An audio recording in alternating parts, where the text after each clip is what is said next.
so insanely fascinating that it managed to bootstrap itself out of nothing. And all of it is self-referential, like you have no external influence, monetarily speaking, on the network. Like it's set in stone from day one. The fact that it absorbs value from the outside, that's what gives it relative value. And I think I had this insight not too long ago. Like Bitcoin started with zero price, and it will end up with zero price again because we won't have any fiat money left to measure it.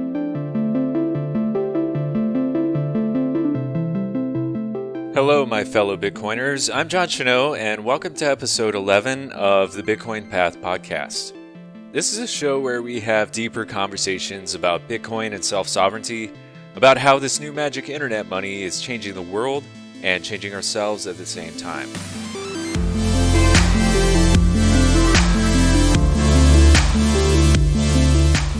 In this episode, I'm excited to share with you session 3 of the Cosmic Deep Dive online event led by Gigi. This was an interactive online event that took place on December 12th and the 13th of 2020.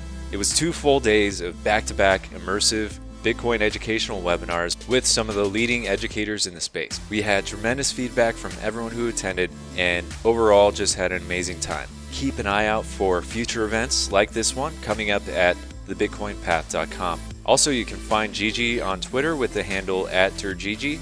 With that, let's get into this episode.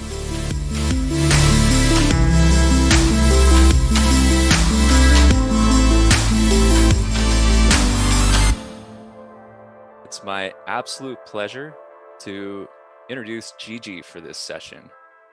For those of you who don't know, Gigi is a Bitcoiner and an Austrian writing words and code for Bitcoin. His first book, 21 Lessons, is one of the most recommended books among Bitcoiners. And if you haven't heard of it or you haven't read it, I highly recommend you check it out. There are also, I believe there's a free version that Guy Swan has read on Bitcoin Audible, right? Yeah, exactly. He's gone through all of them. The book is available for free online as well. Like it's released under an open source Creative Commons license. So it's on GitHub as well if you want to compile it and print it out yourself. But you can read it online on 21lessons.com, and you can also buy a paper version and an audiobook version. But the audiobook version is online for free as well. It's just not as nice as the one you'll get from Audible. Right.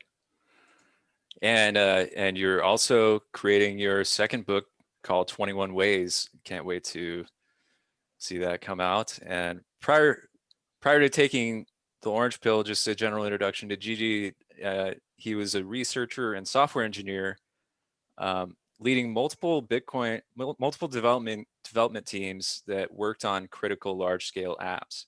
And he's currently the senior engineer at Swan Bitcoin, which is an excellent on-ramp for purchasing Bitcoin, just getting onboarded into the new system here. And he's passionate about security, privacy, and of course, Bitcoin. Gigi is an excellent and, in my experience, an elegant communicator of complex ideas. And just, I love his hilarious sense of humor and just is a genuinely good dude. Gigi, thanks so much for joining us. I'll let you kick it off, man. Take it away. Yeah, thanks for having me. That was like the most formal introduction I ever got on any Bitcoin podcast. So congratulations on that. That was very thorough. You did your research, so yeah, all of that is true. And I somehow managed to transition into Bitcoin full time. So, like I somehow managed to actually make writing words and code my full-time occupation now. And so that's really something. So it tells you that we're living in a very weird, strange world. And I think, the testament that you're speaking to a ghost in cyberspace, like that's something as well. I just I took advantage of the lockdowns and the fact that everyone is communicating via Zoom. So you can actually make yourself invisible online if you like to experiment a bit and know what you're doing. So it's more like yeah, it's you know, like a lot of people know who I am, and I went to conferences, so that they obviously know what I look like. But I want to prove a point that privacy is not dead, and I think Satoshi has proven that very nicely as well. You know, like you can still have private communication online, and the tools exist to make yourself invisible in cyberspace. So that's the whole idea of the floating sunglasses. And yeah, as you said, I'm currently working on my second book. It's as all writers know, writing is a bit of a pain and hard work. So I can't wait to read it as well. Like I can't wait to have the finished book done. I aim for 2021, so I still have a little bit of time left. And I wrote, I'd say I'm like 20 to 25% there. I wrote the first 4 to 5 chapters, depending on how you count. It will be 21 chapters again, like 21 lessons that also had like 21 small chapters. This one will be a little bit larger, and I hope to illuminate Bitcoin from 21 different perspectives. So the whole title is 21 Ways to Look at Bitcoin. And I think that's one of the reasons why we're here, because Bitcoin is just so complex and multifaceted that you can illuminate it from so many different angles that it just attracts people from all walks of life and thinkers from all kinds of backgrounds. And it's very technical in nature. It's very philosophical as well, if you look at it the right way. It has a lot of interesting monetary properties. You can look at it as purely a financial tool, for example, and there's so much more, you know, like it's as you said, it's this funny internet money. And that's still true as well, you know, it still is funny internet money. It's this strange thing that you can send around, that it actually has value. So it there's no end in sight in terms of fascinating aspects of Bitcoin to explore. So I think I still have a couple of things to write about. I think what I hope that someone gets out of this is that it should be obvious that there is more to Bitcoin than meets the eye. And I like the whole idea of my new book, 21 Ways, can be distilled in one sentence that I really like. And that is, Bitcoin is different things to different people. So in a sense, Bitcoin is kind of a mirror, and it shows you what you like to see in it. So if you have a finance background, then you think it's a financial thing. If you have a computer science background, you think it's like a computer science communication protocol, or maybe a distributed system. And all of that is true, you know, like it's all of those things. And what I might want to explore in the beginning is to talk about the idea of Bitcoin and examine the prehistory of Bitcoin as well. Like the idea of Bitcoin, the idea of cyberspace money, so to speak, it was around for a long time, like in science fiction, and the cypherpunks tried for decades to create something like that. And everyone who knows his like internet protocol stack and the HTTP error codes, for example, everyone knows that it was assumed that we're going to have something like Bitcoin at one point in time. It just like nobody knew that it would be that complicated. It would take that long. On the other hand, Bitcoin is also kind of, you know, simple once you grasp, like once you grok how it really works. All the puzzle pieces were there already. So there's also a very interesting article by Gwern. I think the title is Bitcoin, What Took You So Long? Or I think it might actually be Bitcoin, This Verse is Better. I'm not sure if those are two different articles or if it's one and it's just a subtitle. But he goes into great detail of explaining that Satoshi didn't actually invent anything new, so to speak. Like all the parts were already there. He kind of glued it together with a little bit of the secret sauce. And the secret sauce is basically the difficulty adjustment. That was the big thing that was missing, so to speak. But there was so much build up to Bitcoin, and you can see that by studying its prehistory. There was DigiCash, there were the cyberbugs that were built upon on the DigiCash eCash system. There was a concept in 95 by Glassman that was called Millicent, which dealt with micropayments and did a lot of work in that area. There was famously eGold, and all of those systems were still flawed. Like all of these, some took off a little bit, and some were even shut down, like eGold. And famously, now we come to the puzzle pieces of Bitcoin that Bitcoin kind of absorbed and used to its advantage to make it work for it, which is of course Hashcash by Adam Back. Like the proof of work that Bitcoin uses was basically presented by Adam Back in this paper. And of course, we have all the other previous work that Satoshi cited in the white paper, like BitGold and B-Money. And also what a lot of people point out is the reusable proof of works, RPow by Hal Finney. And all of that, once you look through these puzzle pieces, it's really astounding that like how close everyone was to building a system like Bitcoin. Like especially Sabo with BitGold, he outlined how such a system could work. It just was not implemented. And also White Eye with B-Money. Like both of these systems are basically telling you how it could work, but it was never implemented until Satoshi came along and kind of figured out the right tricks to make everything work. And I think that's why people find it so fascinating as well, that it kind of seems at first glance that this thing cannot work. You know, like all the previous systems failed.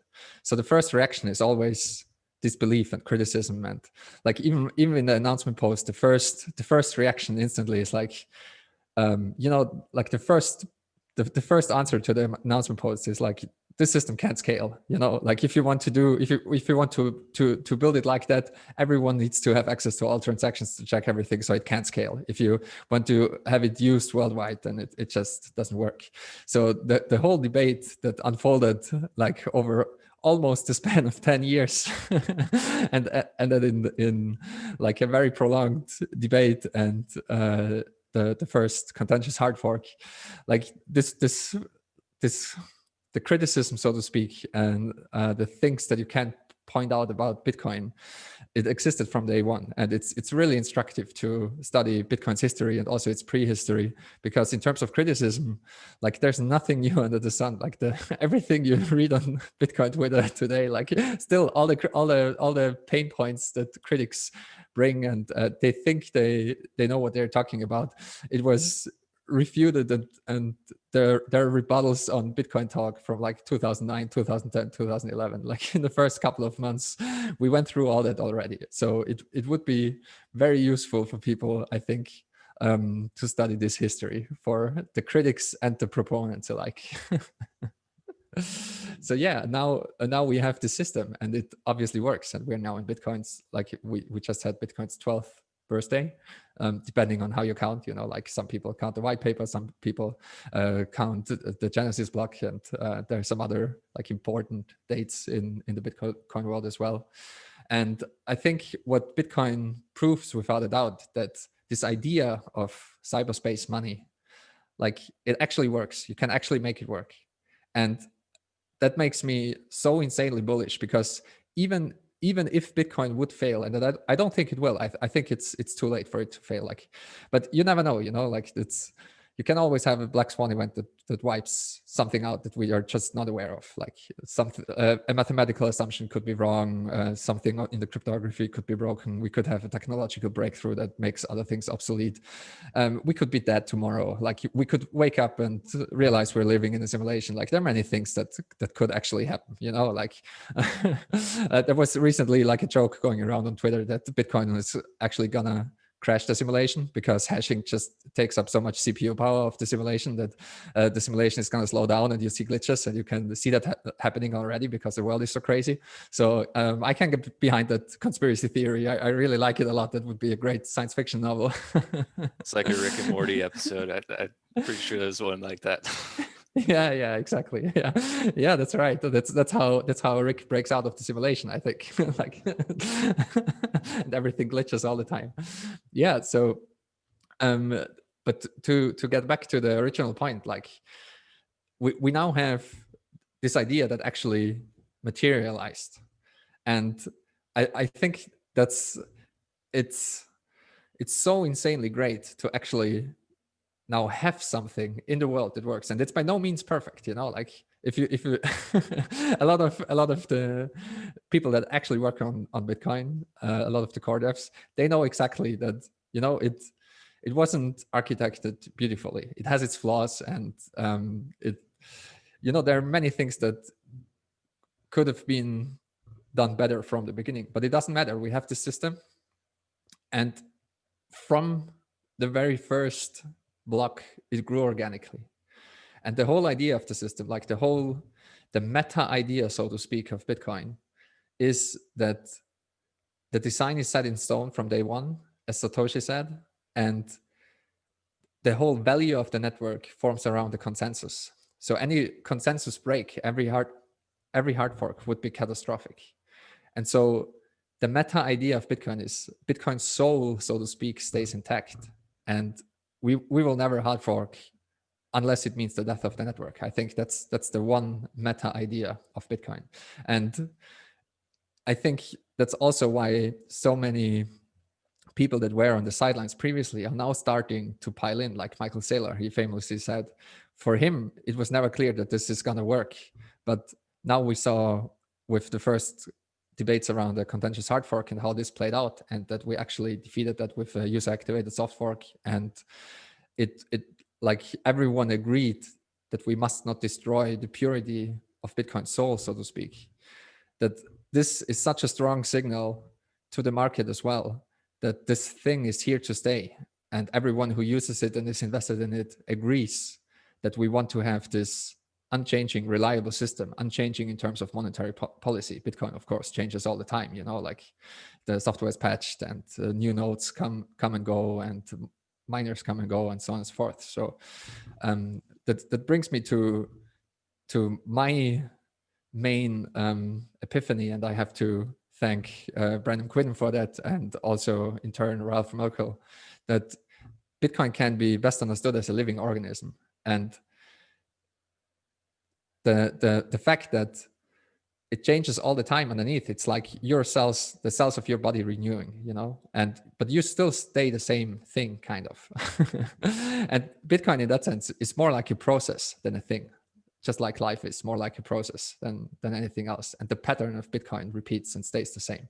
And I think it goes to show that just by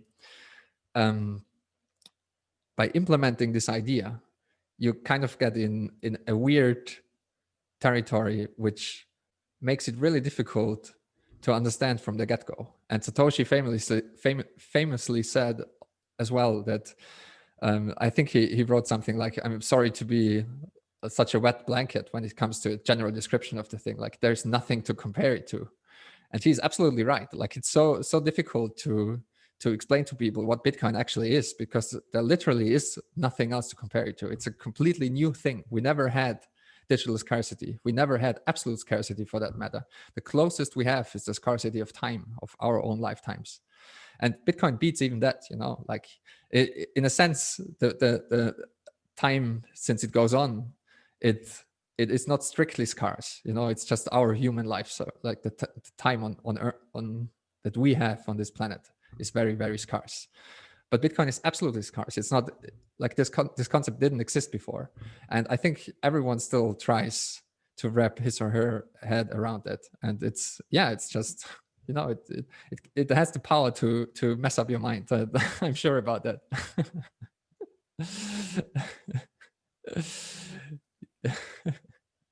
Yeah, I don't know. Any questions so far?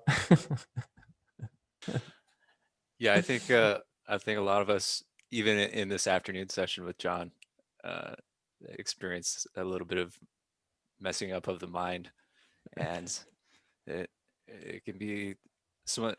I almost feel like an energetic like drain to some extent, because so much thought power is going into some of these concepts. But I'm also, I don't know, I'm maybe some people can withstand it a little easier than me. Does anyone else have it? Zen, do you have something to jump in here with at this Yeah, point? John. I'm still buzzing with the energy that John has left me with with the last conversation. So I'm a little buzzed too. But yeah, I I really would like to say that the point that again Gigi said on uh, the thing staying constant, it again comes back to the same thing, right? That your body changes, right, and all the cells changes, right? In that sense, I really like that the thing about uh, this concept of digital scarcity staying here, right? Even if let's say Bitcoin fails, right, the this thing is not going away. This understanding of hard money in terms of just information and yeah, I mean, it's getting a little too, I'm not being very articulate with the words, but I think I just wanted to add that. Yeah, yeah. Yeah, absolutely. Like, and I can see how Bitcoin discussions can drain the mind, so to speak. Like that's that's definitely Yeah, happening yeah, when you. So a deep dive like this is definitely an exercise for the mind. Let's put it like that. Yeah, we're really, I mean, so we're dealing with some very abstract concepts here, right? And but and but Bitcoin kind of enables us to explore those realms, which I think is why all of us are here, right? To kind of expand uh, the realms of our own understanding and of reality and potentially what reality could look like. So that's part of the process. That's really exciting. Um, does anyone else have anything they want clarified or comments at this point? Cool. I can I can I can go into detail of something that most people don't really think about, and it relates to an article I really like, which is called "The Bitcoin is a Decentralized Clock," and that's something that most people don't really like. Most people don't actually realize technically what Bitcoin had to solve and what the problem actually was. And the result of it is obvious, like Bitcoin produces absolute scarcity and Bitcoin solves the double spending problem. But what that entails to solve the double spending problem in a decentralized way, it's really something that's worth thinking about. And I can highly recommend this piece that's called Bitcoin is a Decentralized Clock. And um, I also have a chapter on this in my upcoming book, which goes into detail of the problem of timestamping and how timestamping systems evolved and how timestamping in a decentralized fashion is really problematic. And it's not only problematic from a like computer science Byzantine generals problem. It's just problematic from a pure physics standpoint as well, because on Earth, from one point of the globe to the opposite point of the globe, even if you're moving with light speed, you'll have like 50 milliseconds of delay. That's approximately the every computer gamer knows this. You know, that's the best ping you can get if you're playing with the opposite side of the world. So what relativity teaches us is that there is no such thing as a simultaneous event. You can only like, and we have no, and that means that we don't have an absolute order in our universe. So you can kind of visualize that if you ignore light speed for a second and ignore all the relativity talk. But if you have two explosions that are like a couple of miles apart and you're in the middle of it, if the two explosions happen at the same time, you will hear the left and the right explosion at the same time. I mean, that's just everyday experience. That's completely intuitive. And if you're closer to explosion A, let's say to the left one, you'll hear the left one at first, and it seems like the other one exploded later, even they exploded at the same time. And it's very, very similar with light cones and how information travels in our universe. But you have to throw the idea of simultaneously out of the window, because with the relativistic effects of our universe, you actually cannot say what happened before and what happened after. It's very similar to how clocks, for example, work at a different speed once you enter relativistic effects, like once you travel really, really fast or near something that's really heavy. And that's also why the GPS satellites, for example, have to adjust their clocks for it to work, you know, like, and it's not that they have the wrong time, it's just the time works different when you're a GPS satellite, because they're moving so quickly and they are away from our gravity well. And all of this, like timing, it relates to the order of events, because if you want to know what happened before and after, you need to have an authority of time. You need to have like one single universal clock that you can trust, and then you can say, okay, no, like actually this one happened first and this one happened after. And that's absolutely essential for a ledger, because order is absolutely essential for a ledger. You cannot spend money that you don't have already.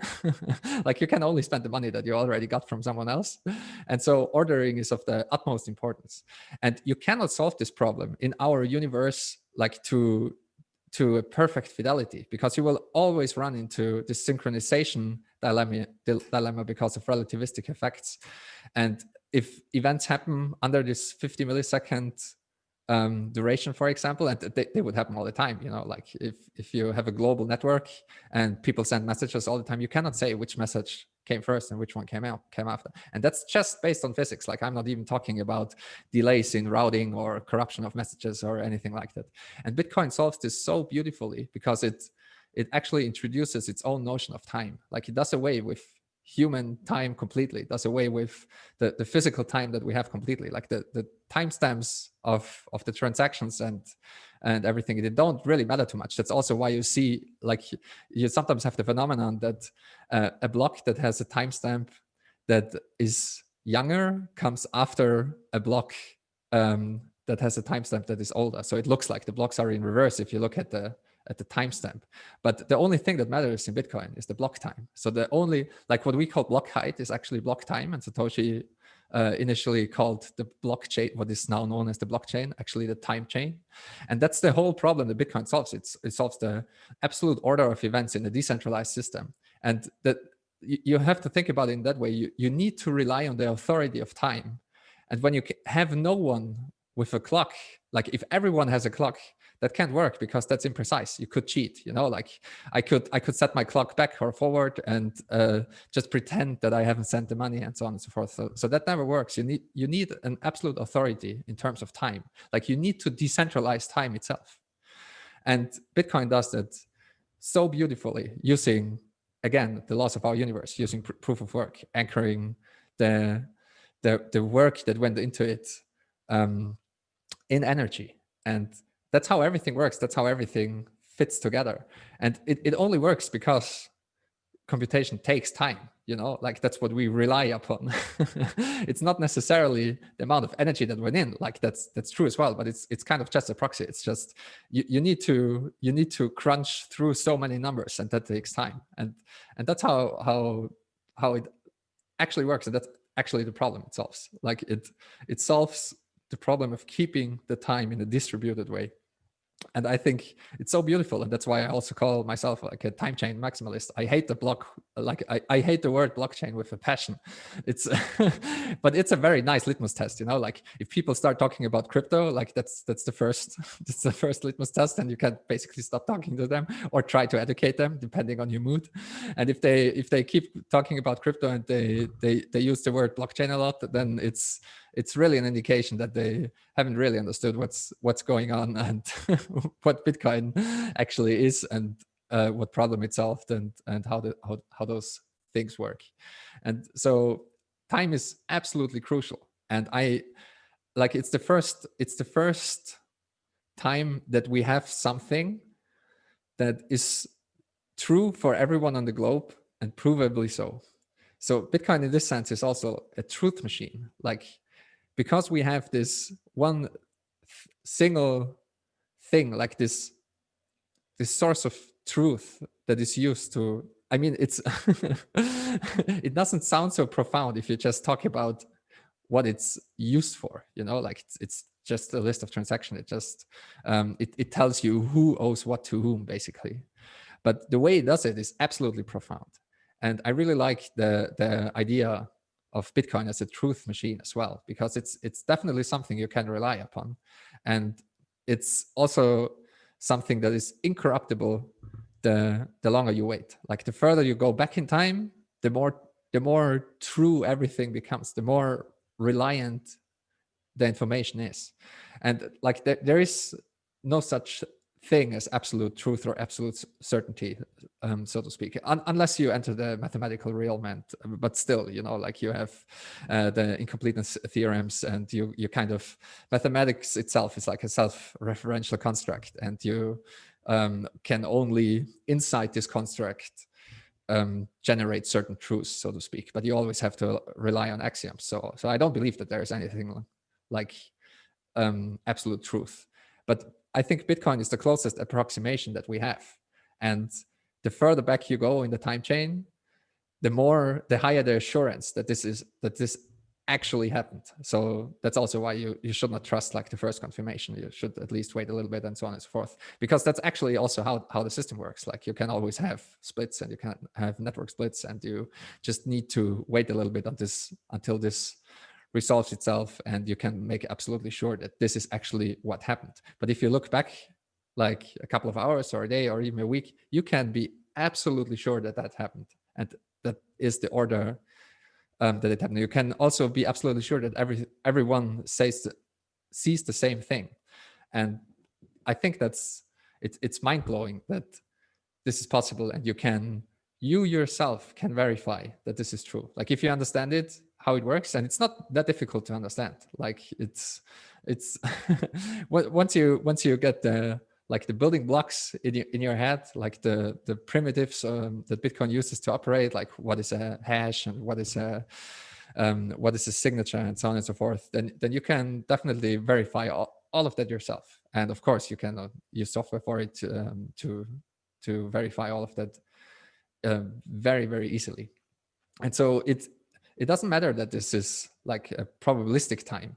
It still works, you know, like it's not a clock in that sense that it ticks every exactly every second or something like that, you know, like every Bitcoin block that's coming in, it always takes approximately 10 minutes. Like it doesn't matter what, like that's also something to keep in mind. Like it's a progress free process, mining. So even if the last Bitcoin block came in like 1.5 hours ago, how long would you have to wait for the next Bitcoin block to come in?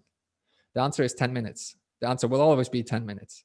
It's very hard to wrap your head around that fact, but it's more like every single hash attempt has a certain probability to find the block.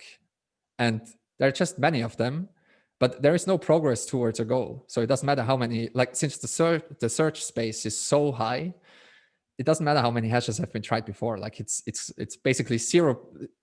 At all times, 0% of hashes have been tried. Like that's how improbable it is to find one. That's why you can just throw them away and don't count them at all. And that's why it's always 10 minutes. And it's such a cool little piece of machinery. Like it always blows my mind how Satoshi was able to come up with it and figure all the attack vectors and everything out like in his head, like while he was coding it, and while like he had to be so convinced that that's the right approach and that it has to work. Like it took him like I think 1.5 years to code it up, something like that, or he claimed to have worked so long on the design at least, and all the different transaction types and everything. And he also knew that it was set in stone from day one, as he also wrote. So he had to take care of everything beforehand, you know, like, and of course there were small bugs and stuff like that. But speaking of like what you can do with this system, the transaction types that you can, like the transaction types you have to come up with in advance for Bitcoin to be like a universal settlement layer. That's something. It's insane how much foresight Satoshi had. Like he built everything into it already. Like he built in this scripting language that lets you do escrow contracts and multi-signature stuff and everything like that. Of course, you know, to enable multi-signature, we still had to do some fiddling, but all of that is only possible because of Satoshi's insane foresight. And he was just ahead of his time, like no doubt about that. And he was definitely a polymath, because I don't think it would have been possible otherwise. And you see it in his writings as well. You know, like he knew what he was doing in terms of computer science and cryptography. Arguably, he wasn't the best coder. A lot of people pointed that out. Like, I'm not so sure about that. If you just want to get the first working prototype, so to speak, or not prototype is the wrong word, like the minimum viable product, we would say today, probably. If you want to get that out of the door and you're like a one-man team, I think it can be excused that it's not up to Google's coding standards as of today or something like that. But he also knew that this doesn't really matter, because what's important is, as I said in the beginning, the soul of Bitcoin, so to speak, like what we call the consensus rules. And everything around it can change. And in the very beginning as well, people talked about like a second implementation, and Satoshi was like, yeah, that's probably not the best idea, because we don't want to have consensus failures and we don't want to have chain splits because of it. But still, it was obvious from the very start that what Bitcoin actually is, it's not married to the original code. So you can't really say, for example, today, a lot of people argue about the influence of Bitcoin Core and so on. We have competing implementations and they work and they are in consensus. So you can definitely rewrite the code of Bitcoin, and the soul of Bitcoin still stays intact. And the competing implementations are living proof of that as well. I think that's a really fascinating concept to bring into bear, is the immutability aspect of this, where you have something that on the one hand cannot change at the core level, and that's verifiable, that you can rely on being the same, but it's also adaptable. It can evolve into what it needs to become. Is that a good way to I think so. describe and it? You hit the nail on the head, that like it seems like a contradiction, but Right. it actually isn't. And Bitcoin is full of those little paradoxes. And I still have to, like, I know I have a draft of a list of paradoxes somewhere, and I stumble upon this phenomena all the time, and I want to write about it one day. I'll eventually get around to it, you know, like after hyper-Bitcoinization, the latest, you know, on some boat somewhere. But another one of those paradoxes is that we have Bitcoin is something that generates absolute scarcity, and it does so by copying. And it copies itself all the time. Like everything in Bitcoin is copyable. Everything in Bitcoin is just information. Everything in Bitcoin is just text. Like you can't copy every piece of it. You can even copy, like you can copy the block. Like the blockchain is copied all the time. Like the time chain is on every single node. You know, the code itself copies itself everywhere. Like it's absolutely everywhere on distributed version control systems. The binary versions are on every node, and so on and so forth. You can also copy your private key. You know, like. It's not about having an uncopyable information. It's about like performing this intricate dance that makes invalid copies unusable.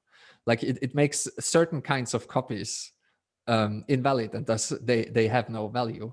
But you can have 100 copies of your private key, and you can, like, again, like Bitcoin copies every part of itself. It even wants to, you know, like it wants to spread. The more nodes, the better. It wants to be very efficient in its block propagation, for example. So blocks are copied around all the time. It wants to be very efficient in its transaction propagation. So transactions are copied around all the time. It wants to have the ledger as secure as possible. So it copies it on every node everywhere. Like every full node has a full copy of everything. And the only reason why you don't want to copy your private key and give it to someone else is because those are like the magic words that can move your Bitcoin. But it's not that your private key is unique information that can't be copied. You can definitely, and I think you also, you should copy it, like not with a copier, but you have a steel plate and you have a paper backup and you have whatever you have, if you have a single signature wallet, and you have it on like 3-4 different places just to have a redundancy in case of a meteor strike, or I mean, that's might be a bad example, but let's take a flood or your house burns down or something. And so I think it's really fascinating that this like copying machine, and computers are nothing else than copying machines. Like that's the whole problem of the double spend problem. That's another thing that most people don't realize, and like drives me up the wall sometimes. But computers can only copy information; they can never move it. That's why we have the double spend problem in the first place. Like the physical world works very differently. If I have an apple and I give you the apple, you have the apple. Like there is no magic copying going on.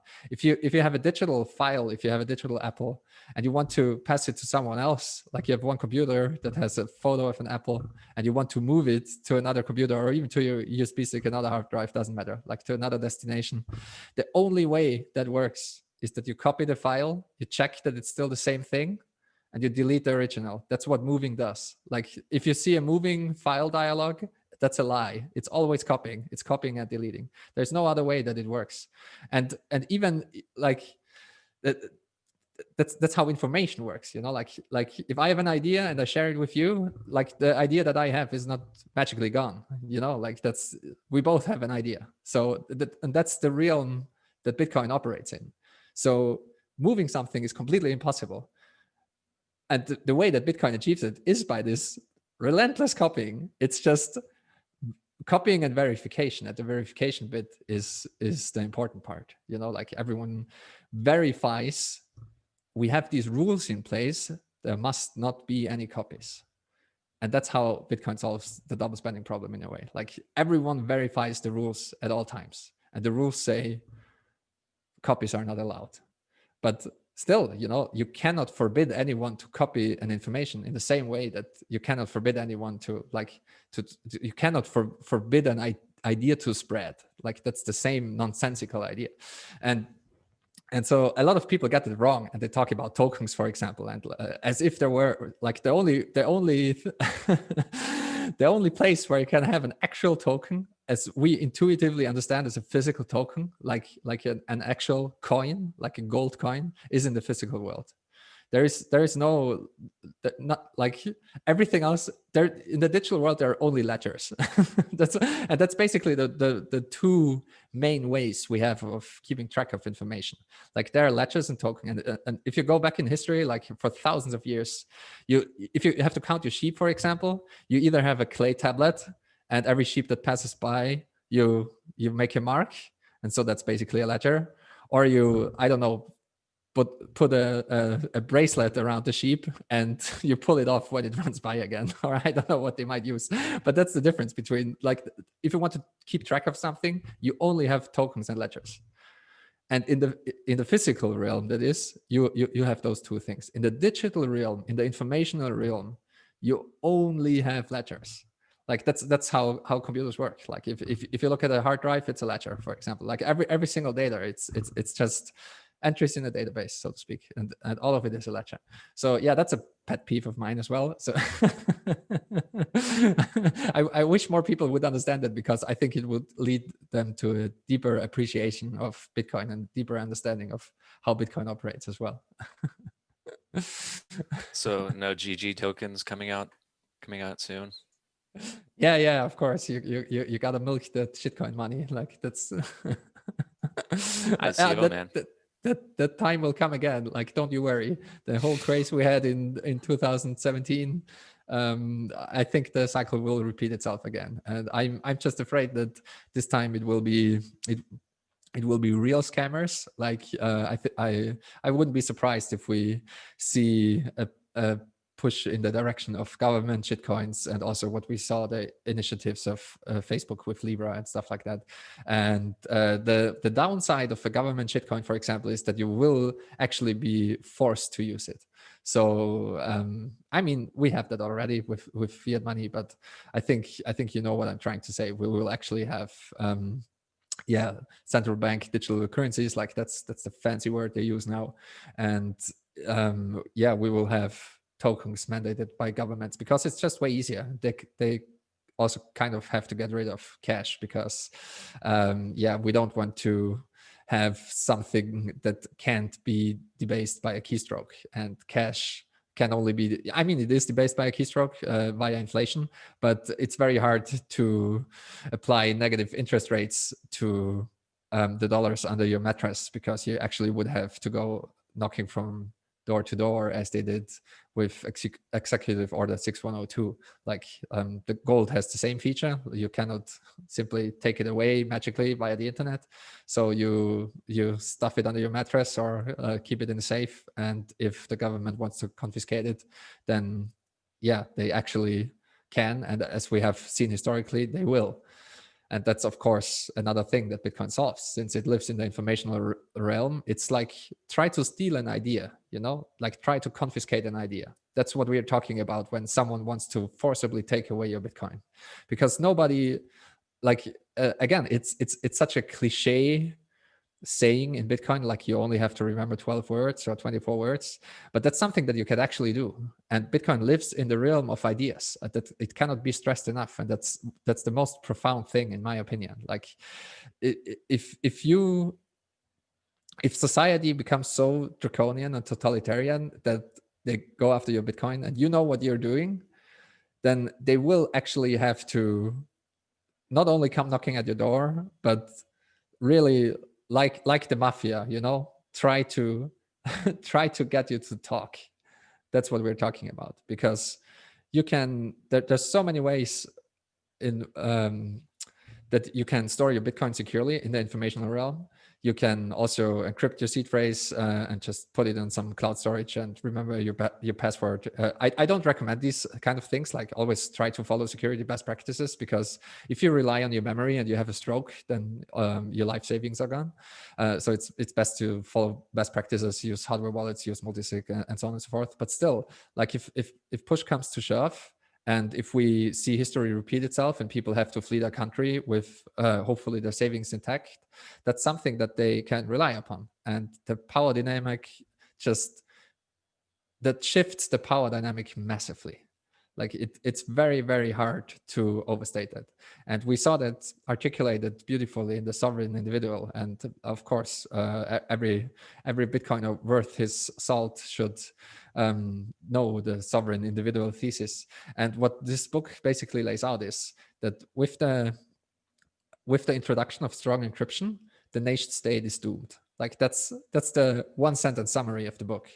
And I think it's insanely interesting that we see the beginnings of that play out now. And Bitcoin, of course, has a role in that to play as well. But thanks to strong encryption, so basically thanks to mathematics, there is always a way to keep information secure, and there is always a way to communicate privately.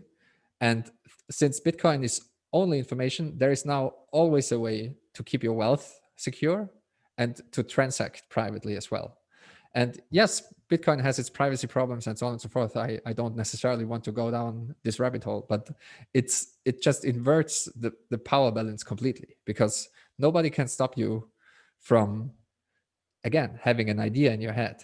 That's just, even with the most advanced dystopian technology, I think it will still be a long time until we have like brainwashing machines that can actually remove an idea from your hippocampus or from your frontal lobes. Yeah, I don't know. I think a lot of people still underestimate the profound implications that will have, and I think we see all of that play out already. That's another thing that fascinates me in Bitcoin, that again, like the book that I'm working on, it can basically be summarized in one sentence as Bitcoin is different things to different people. And there are so many different things happening in Bitcoin right now. Like with the recent news, we see now corporations coming in, and they're making like corporations moving to an actual Bitcoin standard, using it as their reserve asset. And that's very, very different from what's happening with podcasting 2.0, for example, what Adam Curry is working on. We actually have streaming payments now. And if John, if you manage to get this podcast into podcasting 2.0, people can listen to this episode. They can, in their user settings, decide how many Satoshis a minute is worth. And every minute they listen, they're going to pay 10 Satoshis, 100 Satoshis, doesn't matter.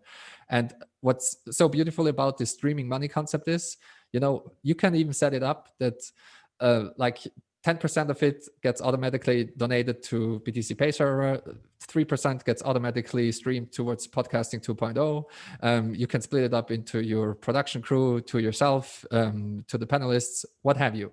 And this is already there. And how many people know about that worldwide? A couple hundred max, like it's so insane because everything is moving so quickly that everything is happening at the same time.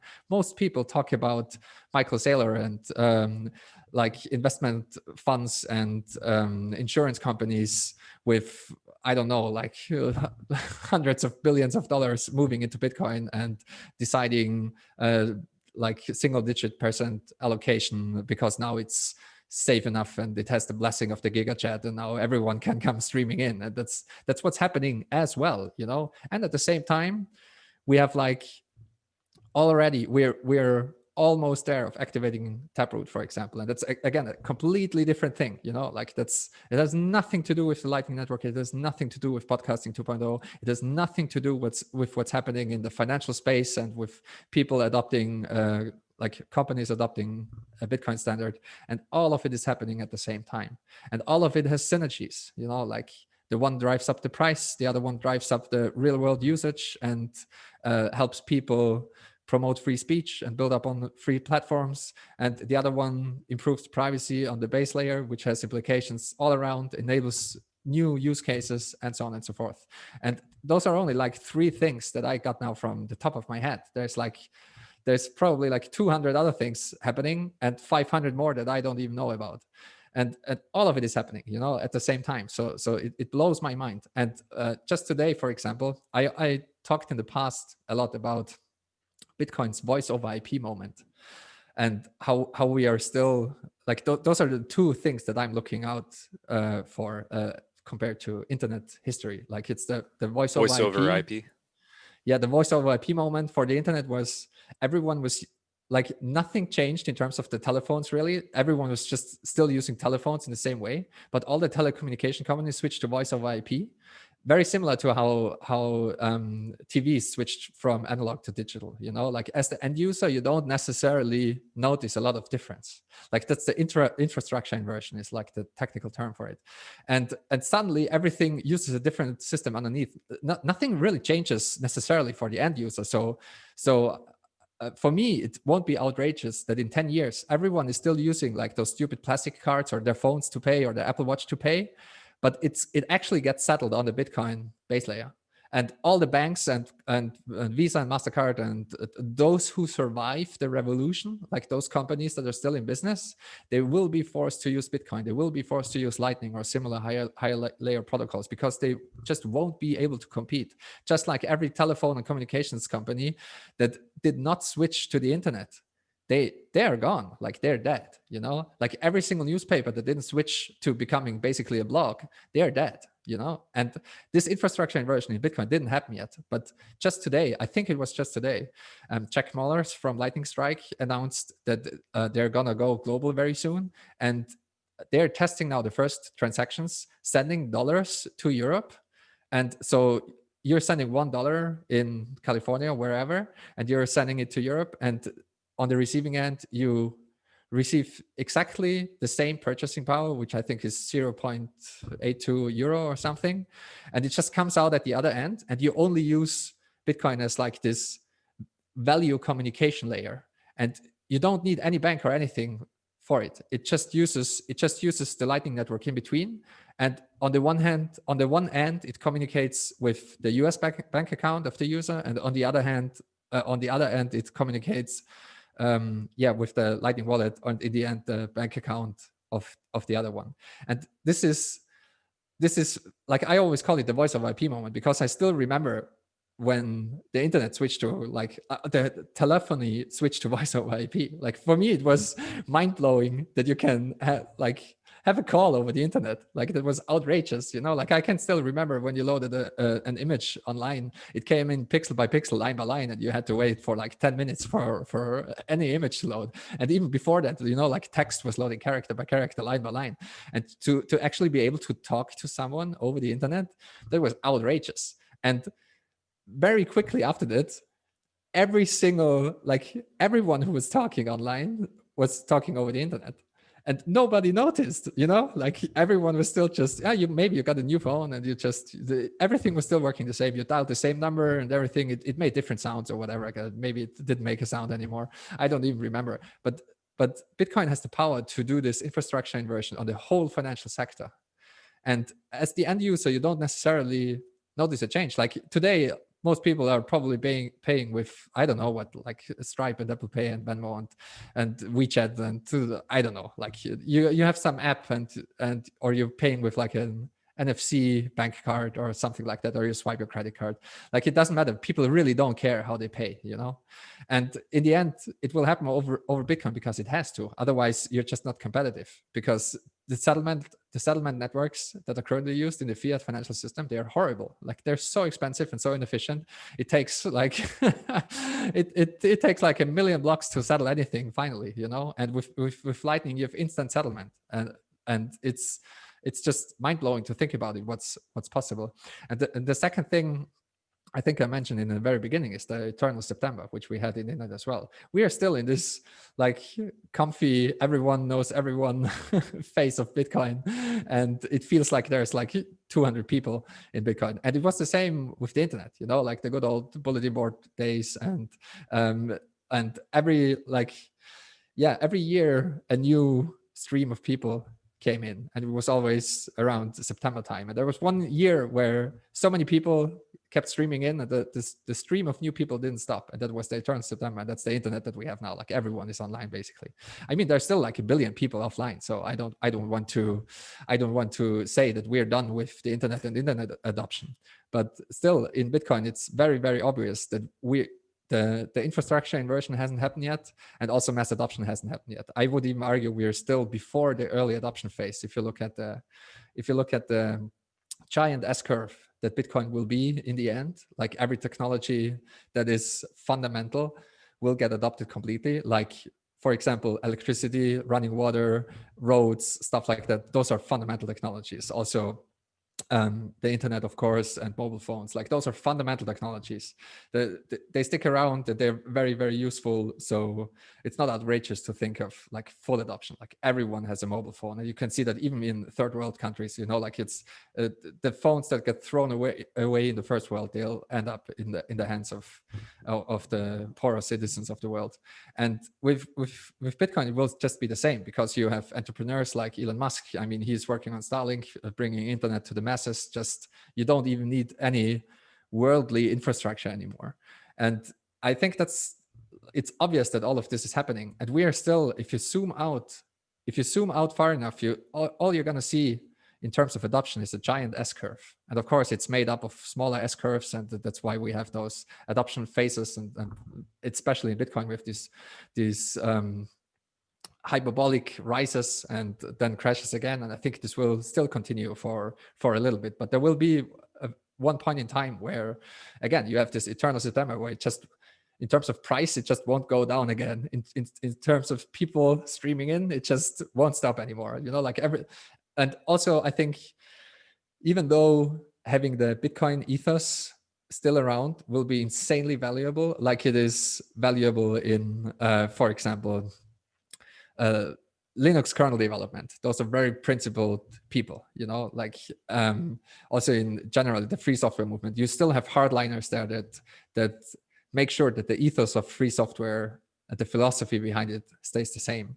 But we don't talk about internet people anymore, for example, you know, like I still remember a time where you had to classify yourself as an internet person. so to speak. Like you you were the weird guy that was online, like nobody was online, and you were in front of the keyboard all day and online and just talking to strangers on the internet, and it was super weird. And like, what's this online thing, and what are even computers? Why do you need to have a computer? Like you're you're just a kid. Why can't you play outside like a normal person, like a normal kid, and and today everyone is online. So the whole idea of like an online person, so to speak, doesn't really exist anymore.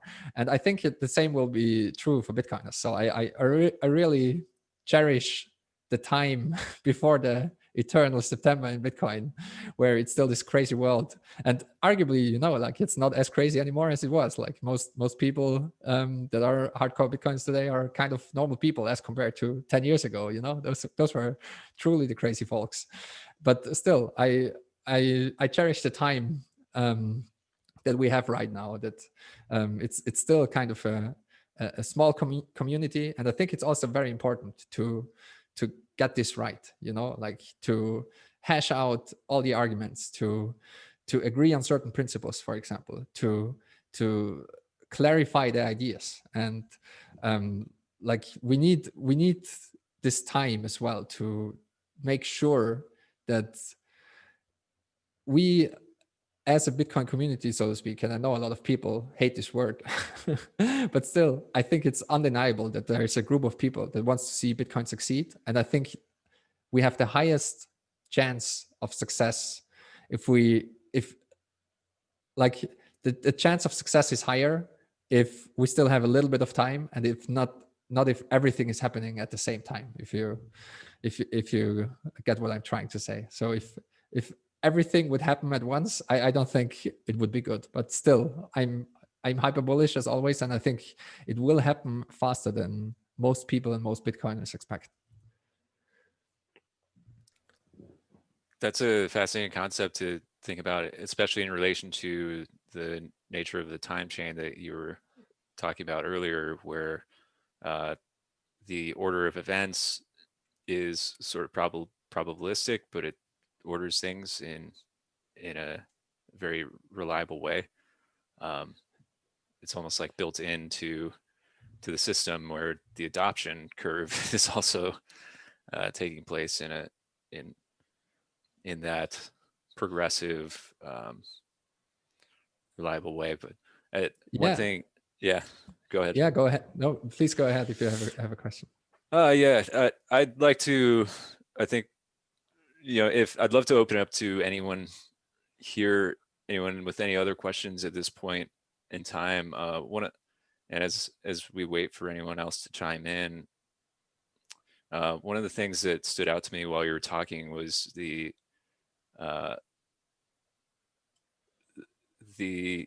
broadcasting, the ability to broadcast and transact in value in real time on a global scale is absolutely fascinating. Like I was just letting that sink in, like imagining that we are here in this group, small group, interacting online. We're all over the world.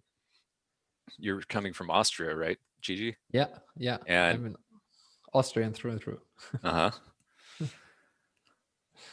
And so imagine that, like, we could just be it, but with the Phoenix project and podcasting 2.0, what it's enabling is for us to be able to stream value to each other in real time on that global scale, as if we were standing next to each other, just giving each other small bits of value just by our own attention. So it's like it's able to and within the digital world, I think the social media companies and everything are realizing, and it's pretty well known, that people's attention is what the value is of on the internet, right? These social media companies are trying to aggregate people's attention and spent over periods of time in order to sell advertising and monetize them. So it's kind of like farming their energy. As we Oh man, yeah, we're going into like the energy farm realm Yeah. here, but what this enables is for us to be a lot more deciding or dis, discriminating with our attention giving and actually put it where value is more due, more efficiently. Yeah, I think so as well. And I think what's interesting about that is that most of the things that will enable we can't even imagine yet. It's very similar to the internet, like we the basic structure of the internet didn't really change much, like we're still sending packages back and forth, but now we have um like video conferences on like a daily basis. I mean, thanks to the lockdowns and everything as well. But Yeah. they're like the stuff that we are doing now daily was dreamed up in like the 60s and 70s with like e-commerce and like everyone will have like a personalized TV that is inside your watch and whatever. Like they got the details wrong, but they got the basic ideas right. But there are so many things that they like you just cannot foresee what kind of how technology is going to be used. And I think streaming payments are a very obvious example. Like we can't even make up the use cases that people will come up with, like that there's only uh, maybe the killer app for again I hate this phrase, but still maybe the killer app for I used it the other week too. Use it talking about podcasting. Guys, it's a killer app. Yeah, it probably isn't, but it is a very, very nice niche use case. And in a world like in the current political climate where deplatforming and having access to any user-based funding is almost impossible, especially if your ideas are like outside of the mainstream. Like that's a perfect niche application for so many people. Like you can actually monetize your content in an honest and fair way, and you don't have to rely on advertising. And I really like the saying also of Adam Curry, who says that advertising is censorship, because for one thing, you're not allowed to talk bad about your advertiser. Like that's a given. Like you don't want to bite the hand that feeds you. And also, like if you're getting big enough, you don't want to piss off your sponsors, so you self-police and you self-censor, and you're maybe tuning down your opinions. You're maybe like trying not to swear as much anymore, whatever, what have you. We see it all the time, like compare Joe Rogan now with Joe Rogan when he was really small. Like it's a different world, like and he's definitely self-censoring, and he's like I think he's still one of the most outspoken and honest people in comparison to many others. Like he basically doesn't give a fuck most of the time.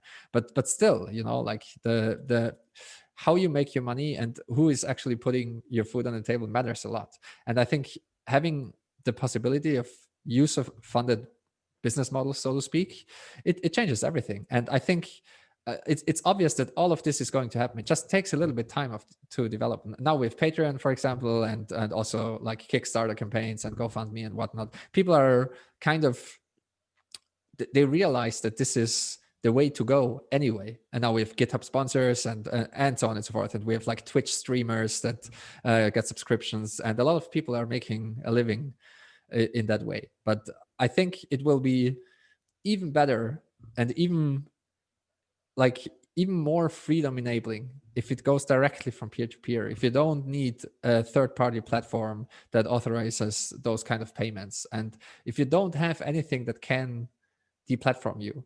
And of course, I'm not saying that all of it will be utopian, because it won't. Like the whole idea of the utopia is completely misplaced, because there will also be people that do all kinds of super crazy fucked up shit and abhorrent stuff, and they will be able to make money as well. But that's good. Like Bitcoin is it's money for enemies. Like if that wouldn't be possible, then like the whole idea of Bitcoin would have failed. And I think that the same is true. Like a lot of people say also Bitcoin is free speech money, and it's the same idea. Like you don't want to police speech, period. There will always be people that say nasty stuff. That's just the way it is. but you don't want to throw out the baby with the bathwater. Like we know from history, from experience, from the deepest ideas that we have, like that's the deepest enlightenment idea, so to speak, is it's paramount for a free society to have free speech. Once you start policing speech, everything goes down the drain. And with free speech comes also the permission to say nasty stuff and to say something that's abhorrent for most ears, so to speak. And in a sense, money is just another form of voicing your opinion and voicing your preference. And in a sense, money is just another form of speech. And so policing money also leads to disaster, in my opinion. It's even more profound than that, because money is a communication tool. It's like a distributed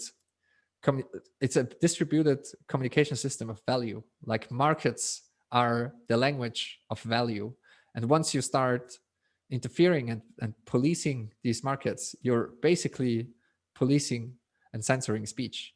And this always has bad effects. It always has bad side effects. And we see that all the time. Like we see that with political interference in markets that just distort. It distorts everything. And the worst distortion that we have currently, of course, is fiat money itself, with the endless money printing that's going on, especially since COVID hit. I mean, again, I'm sure almost everyone who listens to it will know this number, but like more than 20% of all the US dollars in existence were printed this year. Like it's insane to think about it. And that completely distorts every single price signal. It completely distorts every single economic calculation everyone in the whole system makes. And it's especially crass, but it's happening all the time, like 2% stable inflation, 4% stable inflation. And again, like that's something that drives me up the wall, because there's no such thing as a stable inflation, stable increase. Like a stable percentage increase is always exponential, like it's anything but stable. So as the Austrians like to say, there is no thing like mild inflation. Mild inflation always leads to outright inflation. It always leads to hyperinflation. And that's just, if you plot it on a graph, that's like plainly obvious. It's just, if you increase something by a certain percentage of itself, it's an exponential function. And at one point you'll hit the knee and the exponential function goes parabolic. So even if you have like 0.1% inflation, it's catastrophic over long periods of time.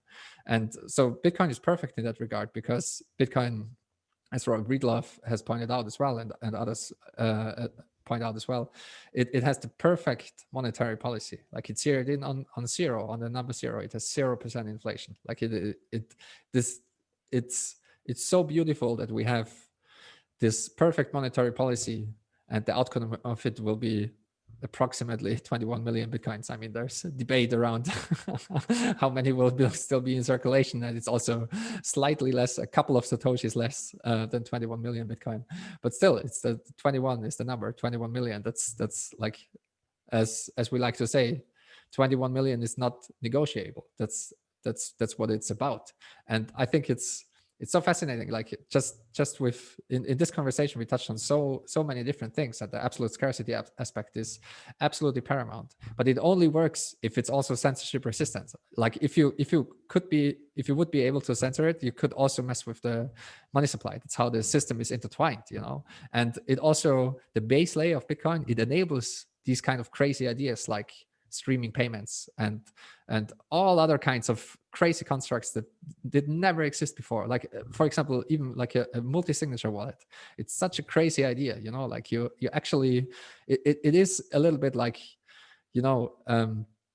like a magic, like like a magic realm, like sorcerers from the past, like 3 sorcerers need to meet up in front of the door, and everyone has to speak his part of like the I'm not good with impersonating any wizards, but like Gandalf in front of the Mines of Moria, and he forgets what he needs to say to open it. Like that's basically Bitcoin for you, but you just need to gather a bunch of people and they all have to say the same thing. Like that's a multi-signature wallet, and it's just magical. It's crazy that we have this kind of thing, and it will still continue, like something like podcasting 2.0. Just 5 years ago, it wouldn't even, like, it was out of the question to build something like that. The Lightning Network didn't exist, and to build something on top of the Lightning Network, like it's not a chat application that integrated the Lightning Network. It's a Lightning Network application that just was like, fuck it, let's build a chat on top of it. And now we have a chat, let's just integrate podcasting. Like, that's super easy. And it took them only a couple of weeks, I think. Like Adam Curry was talking about it, like he was blown away that in a couple of weeks it was live, and it just works. And it works because we have the foundation now, we have the base layer. And even I would even go as far, like I mean, like, everything is still evolving. So I would say Bitcoin is still kind of in beta, so to speak. And the Lightning Network is still reckless, but still, even at this point, I would say the base layer is super solid. Even the Lightning Network is super solid, and you can build working applications on top of it. And it can also scale, like it's very hard to estimate how many people use it and how many transactions are bouncing around in the Lightning Network, because there is just no way to tell, really. But it obviously works. Like, I'm using it every day. Like, and as a lot of other Bitcoiners like to say, like, if if people tell you that you cannot use Bitcoin for any kind of transactions, you're just plainly wrong. Like, if there's so many people that just do like 20 Lightning transactions every single day because it's just so much fun, and just it's just a couple of satoshis back and forth, and I don't even care if I'm gonna regret it. Like, I really like Laszlo's approach, like, who gives a fuck that he spent 10,000 Bitcoin for 2 pizzas? Like, nobody should give a fuck, because he's the guy who invented GPU mining, and like, like 10,000 Bitcoin at the time, that was like 200 satoshis for us now, probably. And so I don't I don't believe in the you never must spend, so to speak. If I can spend a couple of hundred satoshis for a good cause or for another Bitcoiner, in my opinion, selling is a sin. According to my religion, selling for fiat is a sin. But if I'm getting like a cool fingerboard or something and it costs me a couple hundred satoshis, I'm willing to part with those satoshis. Like, no problem about it. And also, I think what a lot of people don't really understand is, once you go all in, once you move to a personal Bitcoin standard, there is no way out of spending anyway. Like, you have to spend to eat. And Pierre Rochard, he pointed it out in 2014 already. Like, people will be forced to adopt Bitcoin. People will be forced to spend their Bitcoin. And I think we saw all of it happening already. Like, there's so many individuals that move to a Bitcoin standard, and they're earning Bitcoin as well. Maybe they don't have to if they're lucky. And they're forced to spend as well. Like, they still have to probably pay rent or buy a house or whatever. They have to eat at least.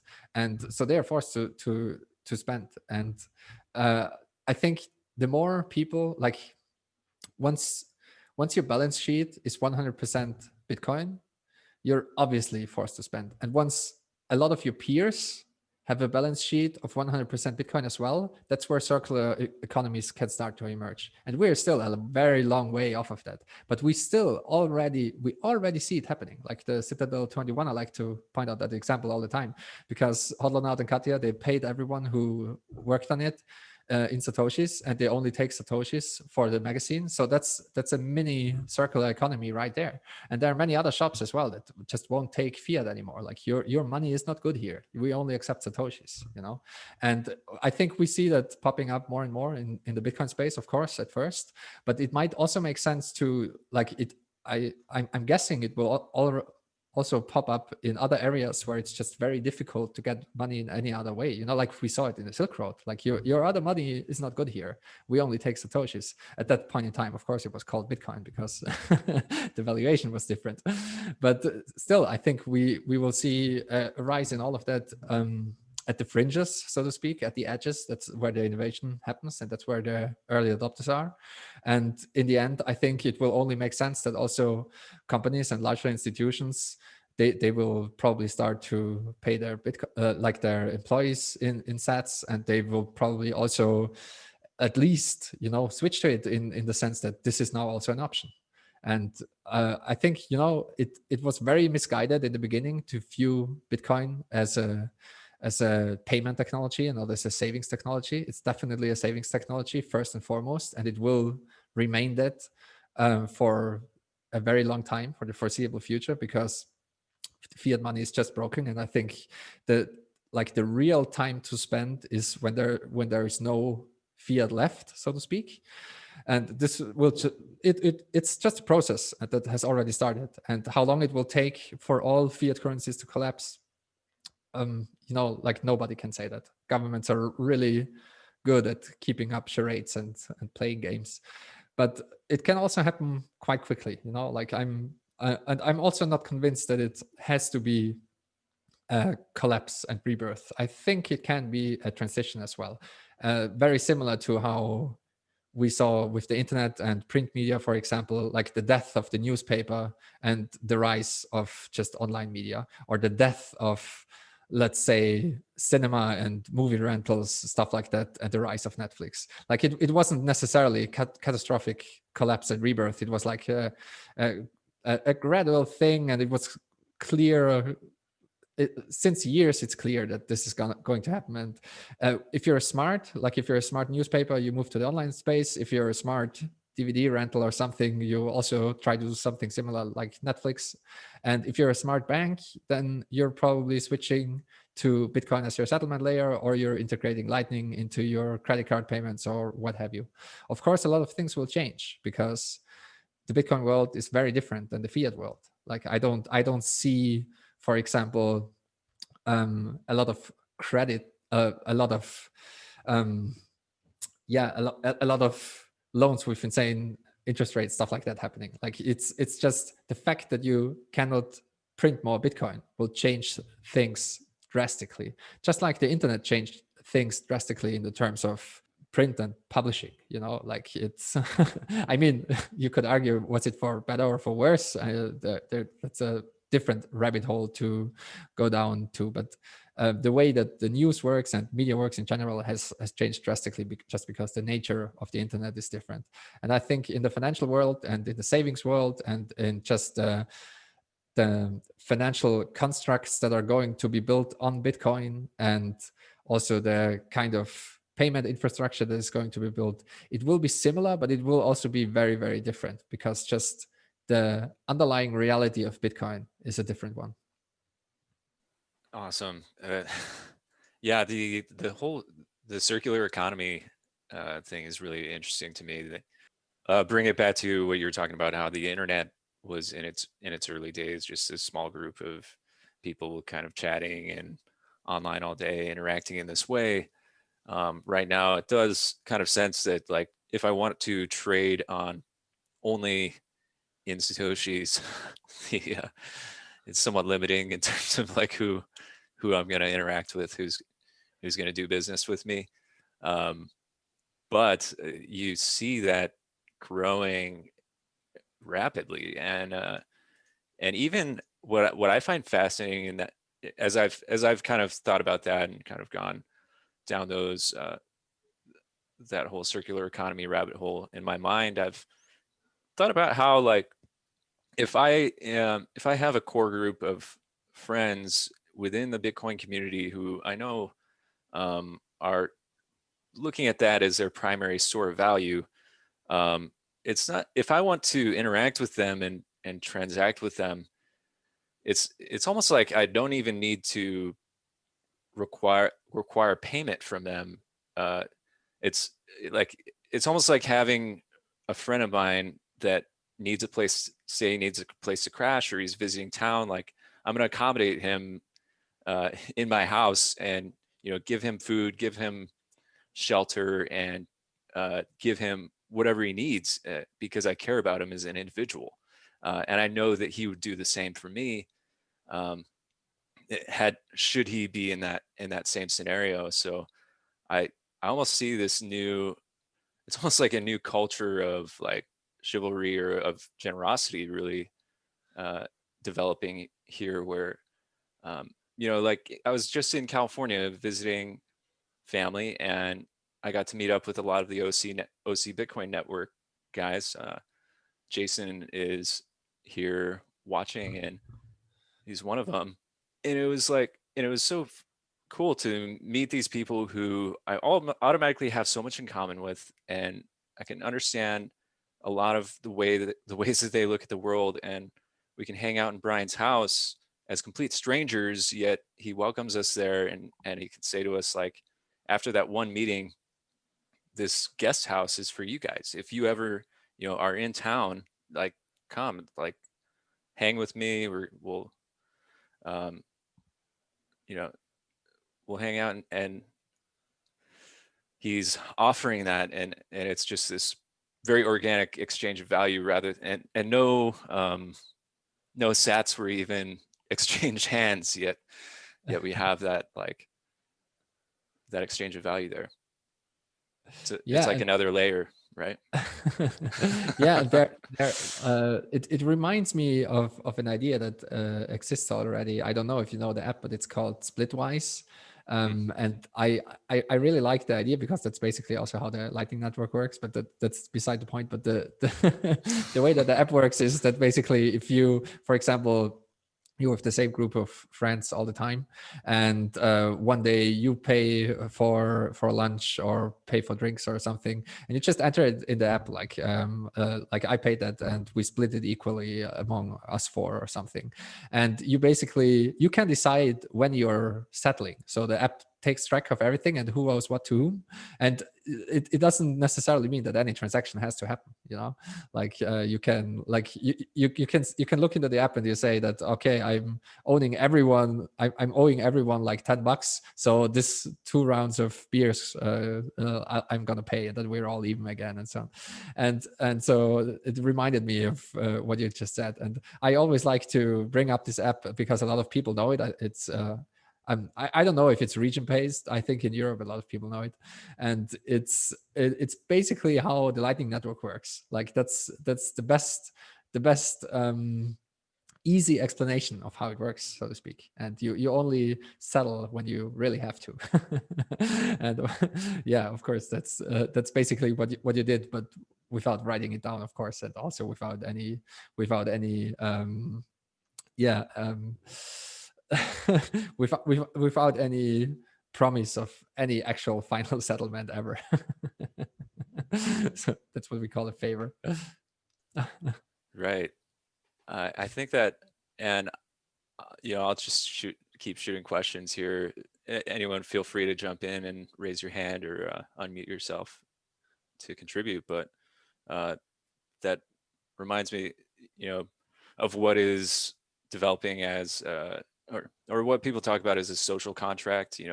How in government, or in governments or different jurisdictions, people say that we're cooperating on this layer, or this level of agreement, where everyone kind of has a general assumption of what to expect when they go outside. They're not going to get shot or robbed, because there's a social contract in place. And one of the main criticisms, I think, of anarchist ideas, or libertarian ideas, if you want to have a softer term, is that without governments, who's going to make the rules? Who's going to establish that social contract? Right? And, like, who's going to build the roads? Like, who's going to be responsible for all these types of things?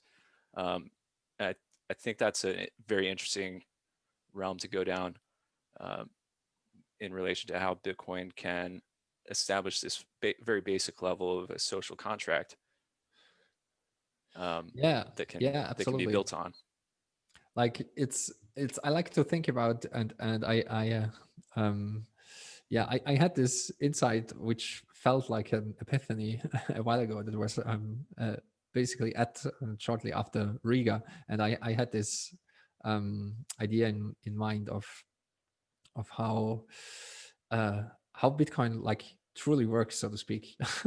I'm not sure if I got it right, but it's just like this idea kept popping up again and again, and it drove me mad. And I'm still kind of bad at articulating it. I tried once with a tweet that I called circularity, and that's basically how the social contract in Bitcoin is enforced, so to speak, and basically how Bitcoin operates. But basically, as we said in the very beginning, or as I started this whole journey, that first and foremost, Bitcoin is an idea. So the idea of Bitcoin was there even before the implementation, and we still see this, that the idea that Satoshi had, he came up with this social contract. He came up with these consensus rules, and so you can see Bitcoin definitely as this idea. So I know I'm repeating myself over and over again, but I think I really want to drive home that point, that Bitcoin is living in the informational realm. Bitcoin is an idea, and the whole soul, the essence of Bitcoin, like the social contract layer, if you want to call it that, the consensus rules, they are an idea.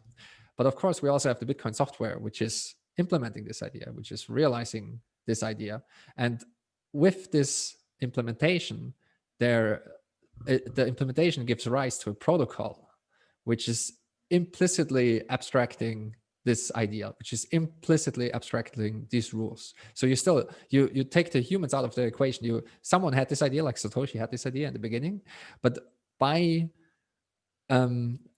implementing it in software and letting computers take care of the rest, you automate and abstract this idea so that you don't have to have humans in the equation anymore. And of course, that's not entirely true, like that's why we have had all these debates, and upgrading Bitcoin is always still a debate. And in the end, like humans are operating nodes, and humans are writing the code, and that's why we had the hard fork and everything else. But still, like we go from idea to software to protocol to computer network, because once the computers start to communicate using this protocol, you create a network, and you span this network.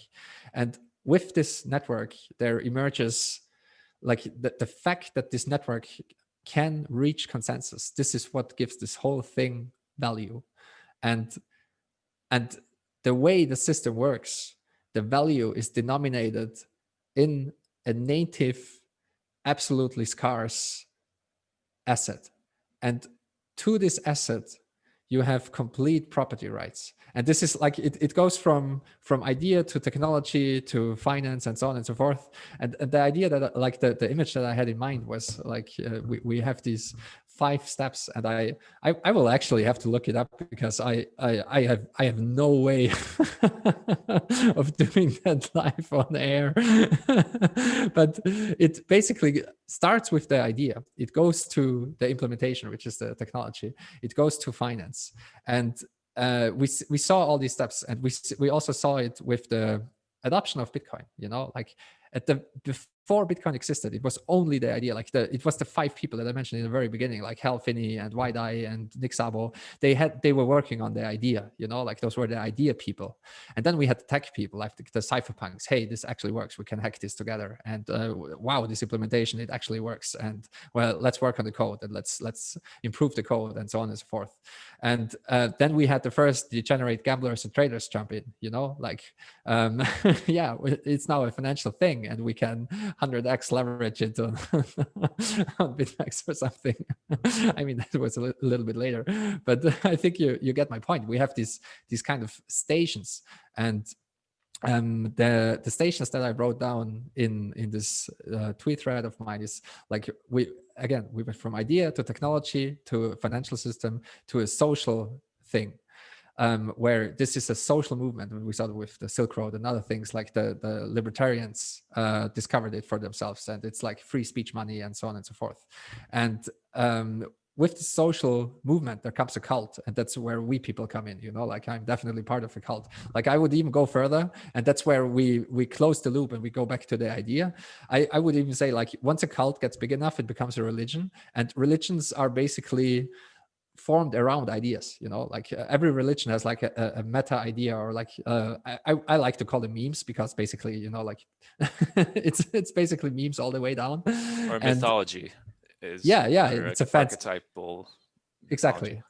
Archetypal mythology is a very fancy word for a meme, for a very strong meme. It just won't go away.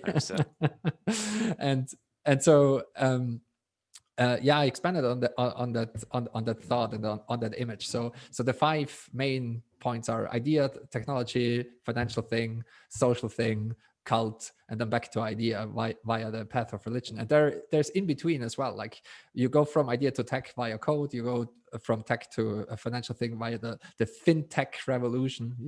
You go from a financial thingy to a social revolution via investing. So the savings technology. Suddenly Bitcoin becomes a social movement, and you want to actually, like the fact that you can actually keep a purchasing power and can go into a binding contract with your future self, so to speak, it gives rise to a social phenomenon. Like you have the hodlers, you have the as Dan Held said, the hodlers are the revolutionaries, and we see like this is on the rise right now as well. Like it is definitely a social revolution and a social phenomena, and all of that.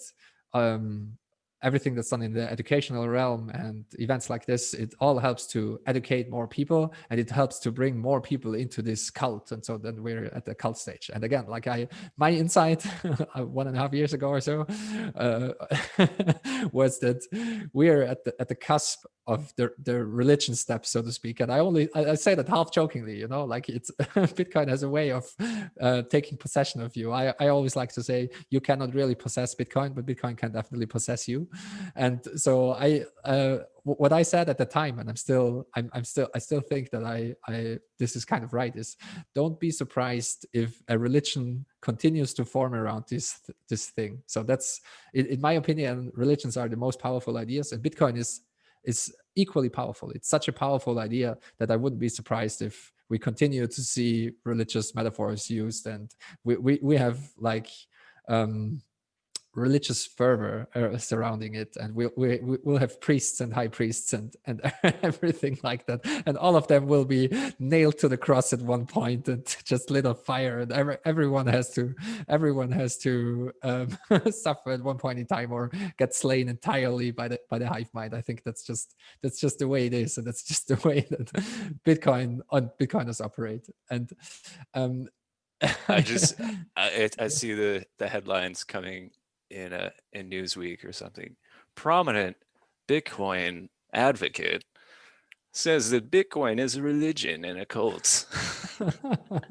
Yeah, I mean, it definitely advocating membership. I think that was even already part of a couple of headlines, but yeah, Sure. I think just this list of things that Bitcoin is, and this also the fact that it is this big loop, like it kind of it always loops back to the idea, and we see that all the time with upgrades to Bitcoin, for example, like what kind of works and what doesn't, and the stuff that works, like it's definitely influenced by ideas. Like the code is influenced by ideas. The people that write the code, for example, and the people that run the nodes are influenced by ideas. That's why also the user activated soft fork succeeded, for example. A lot of people thought that's the right idea, and they thought miners should be the slaves of the network and not the masters, and that's definitely an idea, and it influenced the behavior of the people that are running the nodes, and so on and so forth. And so this like self-referential feedback loop, that's basically how Bitcoin works. And I think it's so insanely fascinating that it managed to bootstrap itself out of nothing, and all of it is self-referential. Like you have no external influence, monetarily speaking, on the network. Like it's set in stone from day one, and it just, the fact that it absorbs value from the outside, that's what gives it relative value. And I think the correct, like I had this insight not too long ago, like Bitcoin started with zero price, and it will end up with zero price again, because we won't have any fiat money left to measure it. Like Bitcoin will be the measuring stick. And so, and since every fiat money is basically worth infinity as compared to Bitcoin, you have 21 million divided by infinity, like it doesn't compute, but it's basically zero again. And shout out to Knut, who beautifully said that, like imagine everything there is divided by 21 million, and he had this graphic of like 21 million divided by infinity. And that's basically what's going to happen. Like that's the end, that's the very end stage. Like that's post hyper Bitcoinization. That's where we will be at. And so it bootstrapped itself out of nothing, and it will, again, compared to fiat currencies, it will be incomparable. Like the number, again, like zero didn't make any sense, so to speak. And again, the number in the future won't make any sense. And I see we are currently at the Bitcoinization step. So the phases of Bitcoin, as I see them, we already went through the two most important ones, and everything else will just take a little bit of time to play out. So Bitcoin definitely was a 0 to 1 invention. So the most important, I would say like the second most important step was actually building the system and actually making it work. So actually implementing the code, launching it, mining the Genesis block, all of it. But keep in mind that Bitcoin, first couple of months, I don't remember exactly how many months it was, but it was probably like half a year or something. It had no value at all. Like it wasn't traded for anything. It was just sent back and forth between a couple of people, like cypherpunk enthusiasts. It had no, like the price of one whole Bitcoin was zero, like 0 cents. Like it had no exchange price whatsoever. And I think the most important step was for people to act as if this thing was valuable and say like, I'm gonna send you, and a lot of people point out the pizza transaction, which was the first transaction that for a real good. But Bitcoin had a market price before that. Like there were some people that were like, if you can wire me some money or whatever, pay me with, I think it was even PayPal or something, I will send you that many Bitcoin. So there was an exchange price before that, and it was like super, super low, of course. But this first step from 0 to 1 in terms of evaluation was the most important one, because ever since that step, the self-referential feedback loop kicked in, and it was like, as a miner, you can actually make money. Like people are actually willing to pay something for that, and everything just goes from there. And ever since that point, it's like game over for for every fiat money and everything else, because this self-referential feedback loop is unstoppable. It will only stop if there's no other measurement left. And I truly believe that. Like we are still in the Bitcoinization phase, in the very early stages. There will be a hyper Bitcoinization phase, just for the reasons outlined before. Just like there is no stable inflation, there will always be like a knee in the curve. And I think Bitcoinization will, over time, at one point in time, we will look back and we will say that this was the year where just everything happened. And it's very hard to pinpoint that exactly, just like when was the year of the internet, for example. I mean, the internet absolutely took over and won, but I can't really tell you what was the year. I can tell you approximately. And the same is true for like the smartphone revolution, for example. When was the year when smartphones took over? Was it the iPhone launch? No, I think it was a little bit later, and so on, And the same will be true for Bitcoin looking back. It will be obvious that Bitcoin is all there is, just like the internet in terms of sending information back and forth. The internet is all there is. Like everything else can be discarded, like letters and shit like that. It doesn't matter anymore. And the same will be true for Bitcoin. Like nothing else will matter anymore. And looking back, it might be hard to say when was the point, but it will be obvious that it happened kind of all at once, and then it won. And so hyper Bitcoinization is very hard to define. And in the end, that's what I call stage O. So you have like stage N, where Bitcoin has value, and stage O is when Bitcoin is omnipresent, post hyper Bitcoinization. Like Bitcoin is absolutely it's like running water and electricity and the internet. Like if you walk into any room nearby, you'll automatically connect to Wi-Fi. So internet is omnipresent as far as your mobile phone is concerned. Like it's absolutely everywhere all the time. And the same will be true for Bitcoin. You just, no matter what you do, no matter what kind of financial transaction you take, it just keep in mind, like every second, like every half of every transaction that is not done out of love, that's where Bitcoin will show up. And this is the omnipresent stage of Bitcoin. That is so mind-blowing. So what you're saying is, in essence, Gigi, is that Bitcoin is the second coming of Christ?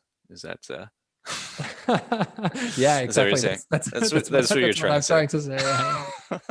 Of course. We do have a couple questions here that I missed. We've got about 15 minutes.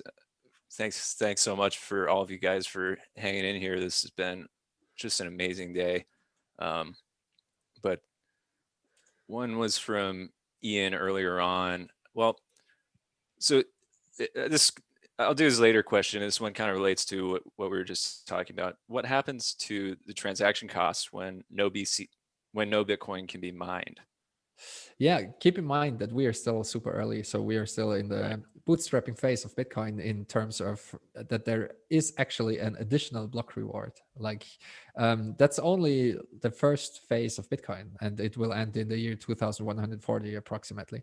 And what's going to happen is that the block subsidy, like currently, we have to pay transaction fees on the base layer as well. Like the incentive is split between the block, like the reward that miners get for finding a new block, and the transaction fees that people are willing to put in. And that's just a free market. The transaction fee market is just a fight for block space, so to speak. And at one point, this will take over. And we see that with every single bull run. Like, I mean, I'm I'm a strong believer in one sat per vbyte transactions always. So I have a low time preference. I don't mind if a transaction of mine takes a week to confirm or something, but the mempool still clears. And so far, the main reward of mining is the additional reward you get for finding a new block. In the future, this will be very different, but we can already see when stuff gets crowded and the bull starts to run, that people are willing to pay insane amounts of transaction fees. And the way that Bitcoin works is the transaction fees is not coupled to the transaction amount. So you can send it for pennies, even if it's like $1 billion. Like it doesn't matter. So in turn, that means that small transactions are not very efficient on the base chain. So when fees are high, even if you want to just send $20 worth of satoshis, then you might have to pay a high transaction fee, and that's what kicked off the whole block size debate and everything else. But the short answer to your question is fees will take over. Miner will be compensated for the service they do. It will be a global settlement layer, not a payment layer. And miners will just settle very large transactions, and they will be rewarded for it handsomely. That really helps. You also wrote, what do you think will be the crossing the chasm moment for businesses to adopt Bitcoin for everyday transactions? It would be in a business's best interest to, would it be in a, it would be in a business's best interest to start utilizing it sooner, correct? Well, that depends. Not necessarily, because currently it depends on your jurisdiction. In the US, for example, every transaction is a taxable event. So if you're paying your employees in Bitcoin, like that's it can be a nightmare. If you're somewhere else where that isn't the case, it might be even like more frictionless than any other payment system. Like for me, for example, I sometimes pay out of Bitcoin. It's just for fun because someone, I don't know, creates a logo for me or proofreads something, and I'm like, just send me a lightning invoice. I'm gonna send you 10,000 sats, whatever. Like I want to pay people actually if they do something nice for me. Like I think it's it's an important thing to kind of like I really like Bitcoin. I'm having a very hard time to part with my Satoshis, but if someone does something for me, I want to show my appreciation as well in giving them a couple of Satoshis.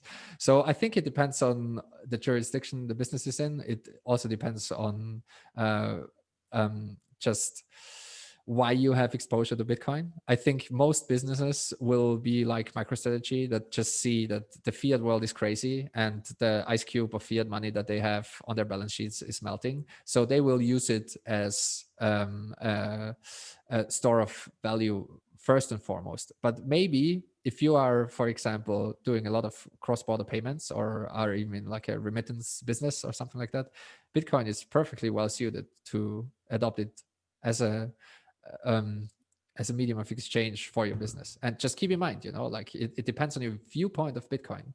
If you take the viewpoint that Beauty has, for example. It's just like a value transfer protocol. It doesn't matter what you stick in on the one side and what comes out on the other side. So if you use it for remittance payments, it might only be Bitcoin for like 10 minutes or something, like, or for however long it takes. And you just use it to send value and to circumvent either capital controls or the insane fees of the fiat financial system. So it just depends on the circumstances. But I would expect that this is still a couple of years off. So it won't happen this cycle. I would be surprised if it happens next, but it might happen next cycle. But after that, I think we have a high chance of just because of the fact that more and more fiat currencies will collapse, and we are running headfirst into a global financial and monetary crisis. It might just happen quicker than some people think, because having Bitcoin will be the smart thing to do.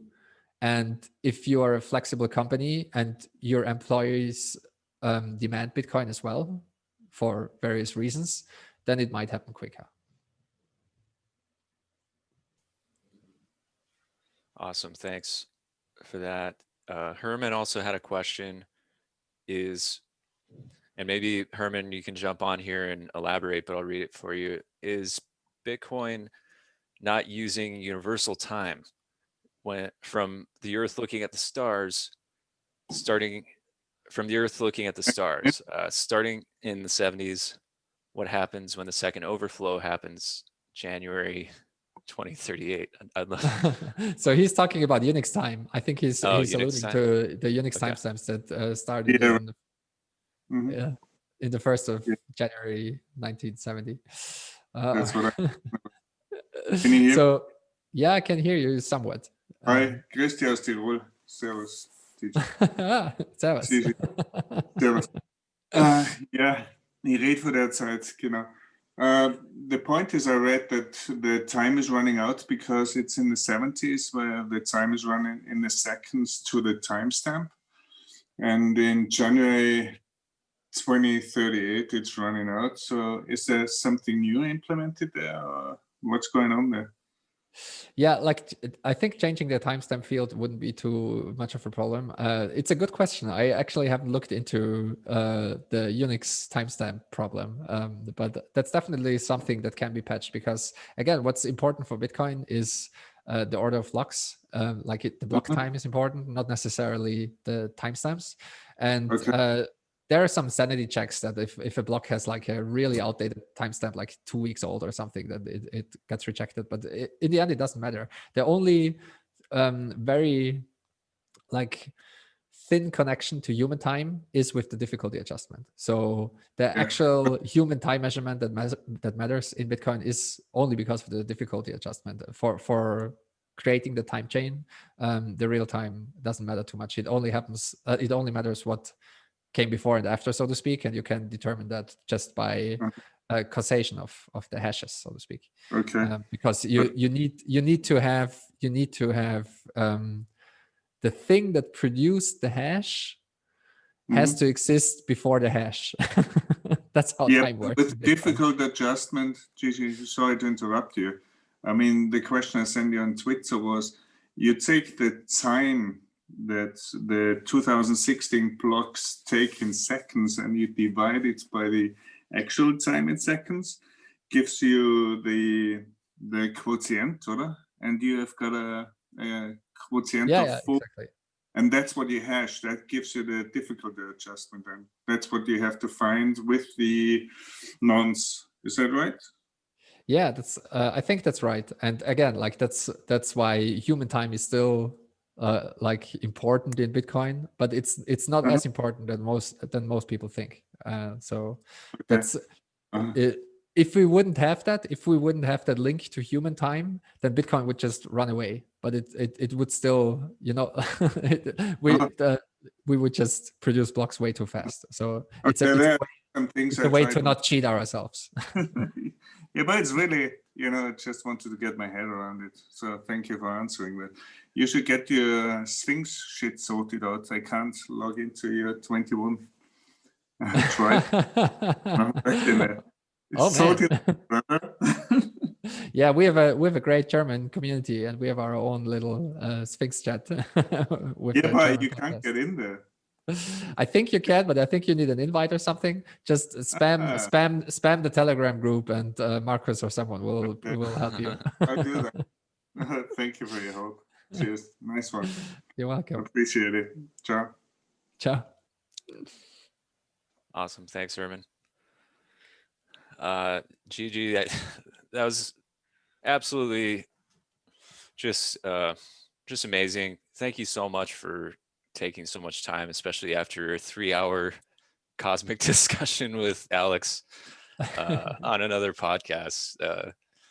You seem to be tapping into the infinite energy there, into the cosmic realms.